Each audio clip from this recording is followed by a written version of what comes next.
Okay, each week we welcome to our NfG stage one of our highly talented members or special guests with something designed to help you and your business. Our next guest has a passion for helping others, as well as a passion for football.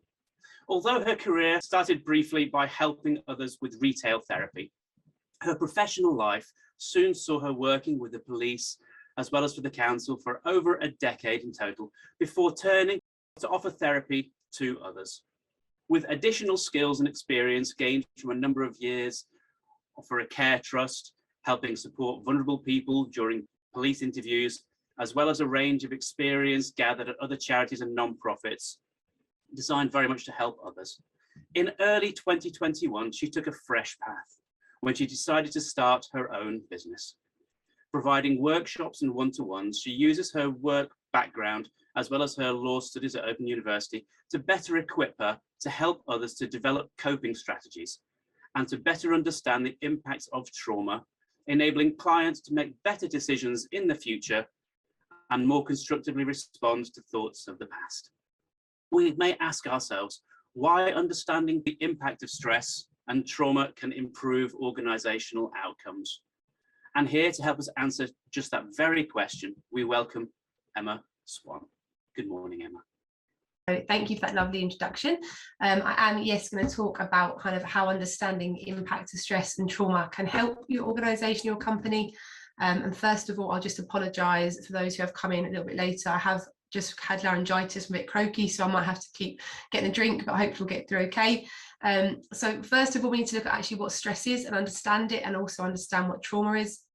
So the Oxford Dictionary defines it as emotional strain or tension. The World Health Organization brings an extra layer to this. So what they talk about is the workplace element of stress. And this is where the requests or demands on our environment don't match our ability, so potentially our skill set, or our capacity at that time, so if we're already overloaded or burdened. And they link this in with the understanding of when we have little support from senior staff or little control and autonomy over our workload. Trauma is slightly different, in which we're looking at an actual incident that has been deeply distressing or disturbing. That could be something emotional or it could be something physical. And ultimately, we know that this can be either an incident or a pattern of situations that come together. And when we look at contributing factors of stress, they come kind of twofold, which is internal and external. So internally, we have thoughts and beliefs. This can be how we view ourselves. If there's been narratives, so for example, if someone said, you're not good at public speaking, you're generally going to be more stressed if you go to face public speaking. We also have general beliefs that are to do with our self-esteem and our value that we hold. And then we have external stresses. So we're looking at things that we maybe either can't control or we're worried about what we need to influence. And this could be things like having worries for our housing, our finances. This could be the experiences of trauma we have, or having to witness others go through trauma. And it might be something so out of our control, like a bereavement. So what we also need to really understand is the difference between being stretched and stressed, and the language we use and why it's important. And often you'll hear people say, I'm really stressed. Actually, what they might be in that time is stretched. And being stretched is like an understanding of like an elastic band, is if we took an elastic band and pulled it, it will generally get to a point and then it will bounce straight back. And that's our ability to be stretched and under a good level of pressure in our day. Stress would be when you start to pull that elastic band so far that there's then cracks in it. You then snap it, and that would be that element of stress and putting too much tension in place. And we know this has lots of impacts on us in a negative way. So this can increase our blood pressure, heart complications, put us at risk of other health conditions. We can get into a really vicious cycle with sleep, where we don't sleep, so we're stressed because we're not sleeping, we become ill, so then we have impact to our sleep, and it just goes around in a loop. This also has mood fluctuations. It can make us more sensitive, it can make us more stressful, it can make us aggravated, and just projecting quite a negative energy.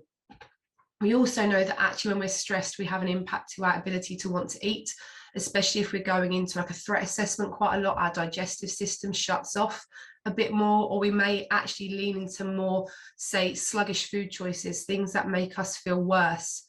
We can be at a heightened risk of threat assessment, so we feel that our environment is not safe or secure. We can actually have parts of our brain that are involved in decision making, like the prefrontal cortex shut off. We can't access our memory, so we can't retain information as well. We can't recall information. And we do, as I say, have an impact to our immune system, so we can be more susceptible to being poorly, which means we're more likely to then get stressed and worried. And lots of people also cite having panic attacks or breathing difficulties when they're stressed, they feel out of control. So something that's really helpful is understanding the Iceberg Principle, which is that we only see behaviour. We don't see what's going on for someone in their mind. We don't know what they've been through. We don't know their thoughts, their experiences, and we certainly don't know the narratives they hold about themselves. So we need to work with this constant compassion of what we see and what we don't see. And if you were, for example, to take a 20-year-old, they've been alive for over 7,000 days. When you take that into an incident management session of information storage and retention, even if you took one incident every hour of 12 hours of being awake a day, that's over 87,500 impacts. We're actually taking 2 million cues a second, so it's a lot higher than that. But if we just took those key incidents, we can see how much is shaping that person's belief systems. And what we generally have is something called a window of tolerance. And these thresholds that we have are really important to understand, especially if you manage staff, because we all generally have an optimum level of that kind of stretch in our day, where we can stretch up to a buzz or a stress level, or we can kind of come down to a bit of like, oh, I'm feeling a bit flat in this moment. And it's not a worrying state to be in. But what can happen is if we have too much stress, too much pressure, too many worries, we can then go up into a hyper aroused state. This is where we're overstimulated, we're distressed, we don't think, our brain is functioning in more of a kind of threat assessment survival mode. So really simple functions become really difficult. We can't recall information, we can't take on board simple tasks. When we go into the other side of that, what we're looking at is being hypo-aroused, which is being numb, shut down, maybe not feeling active, feeling quite low.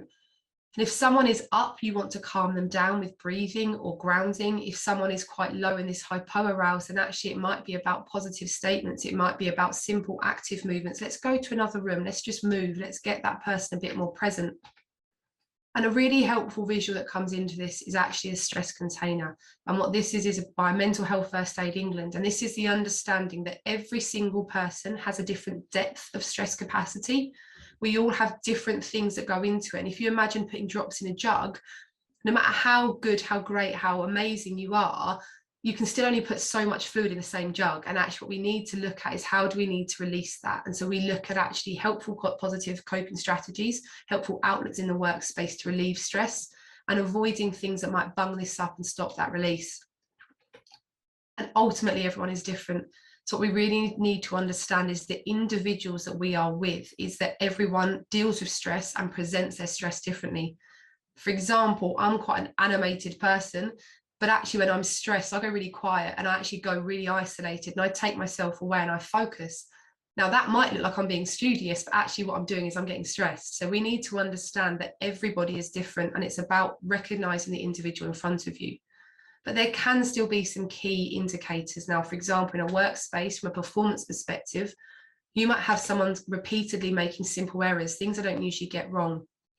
They might be quite perfectionist in their approach. So suddenly there's no room for error.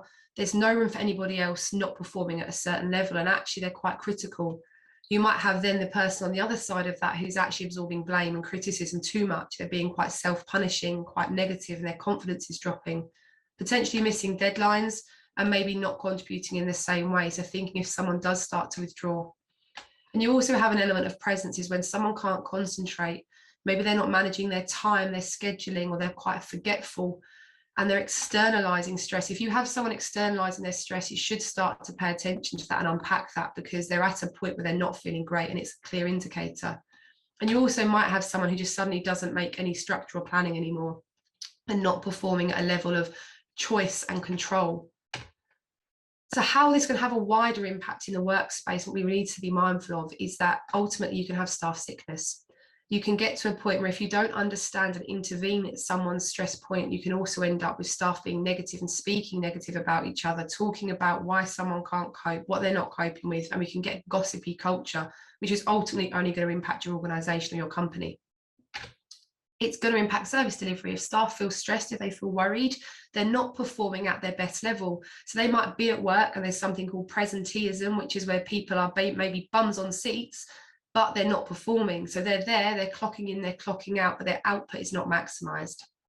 And we also need to be mindful that if you have staff who are stressed or have been through trauma, that we actually also need to think about how is that spreading to other staff members? Is that becoming a stress culture and other people absorb that stress? You can kind of get a secondary trauma where if someone comes in every day speaking negatively and that just bleeds out to the team, it can really impact wider well-being. So you want to be preventative and proactive, because what you also don't want to do is there become then an element where everybody's picking up everybody else's work, and ultimately what you're getting is a really unproductive workforce. And we also have to think really critically about cost.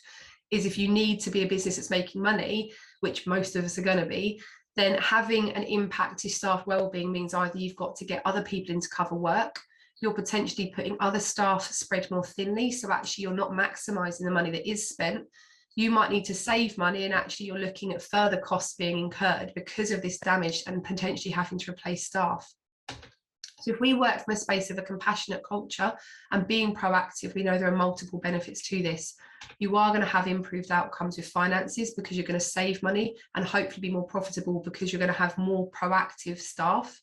You're going to have increased well-being. The more better supported your staff are, the more fun and enjoyment they're likely to have in their roles. You're therefore likely to have less sickness and stress because their overall health and well-being is higher, so they're more resilient. And you're then going to have a better team culture. And by having a positive team culture, individuals, teams, and the company develop best.